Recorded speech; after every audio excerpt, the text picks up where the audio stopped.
Hi guys, today I have a delicious summery recipe for you for a homemade strawberry iced tea.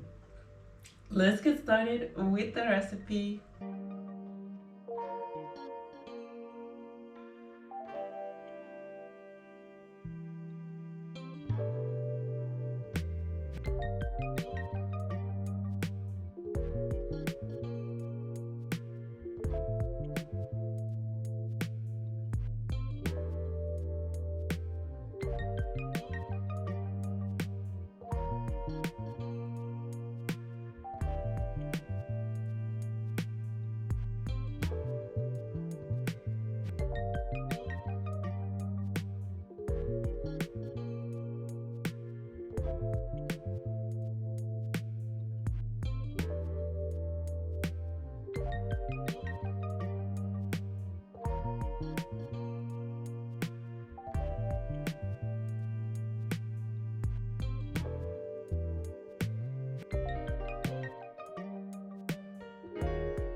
This is a really summery recipe. It's really delicious, flavorful, and you can adjust the sweetness to your liking. So I don't like this kind of drinks really sweet, so I added a lot of water to the syrup and tea. But what you can do is you can try it as it is and keep on adding water to reach the level of sweetness that you like.